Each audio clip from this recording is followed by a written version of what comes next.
Bonjour à tous, on vous retrouve aujourd'hui sur la zone aquitaire du magasin de Leroy Merlin Bouillac pour parler d'un sujet qui nous concerne tous en cette période de plus en plus ensoleillée, et c'est l'aménagement extérieur. Et donc pour ce faire aujourd'hui, je suis très bien accompagnée puisque je suis en compagnie de Johan, notre partenaire paysagiste sur le bassin bordelais, et je suis également accompagnée de Pierre qui est conseiller jardin sur le magasin. Salut Pierre. Bonjour à tous. Bonjour.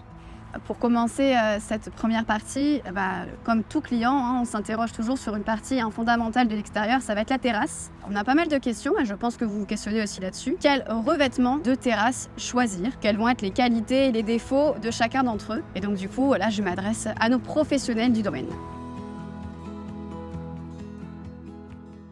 Alors pour les différents types de terrasses, on peut partir sur une terrasse en bois. Il y a plusieurs variétés de bois. On peut partir sur le pin comme on a ici. On peut avoir le bois exotique, le composite. Le gros avantage du bois, globalement, c'est que vous allez avoir un produit qui est plus chaleureux, qui sera peut-être un petit peu plus compliqué en termes d'entretien. Après, on a un deuxième type de sol en terrasse, c'est la dalle sur plot. Comme ici le grès cérame qui se pose sur des plots PVC comme ça. Donc si on a déjà un sol dur, on peut poser directement les plots. Sinon ça se posera sur une structure un peu plus stable avec un décaissement de terre, une structure béton dessous et avec des plots réglables pour la hauteur et le niveau. Donc ça c'est le plot réglable. Donc il y a différents types de hauteurs.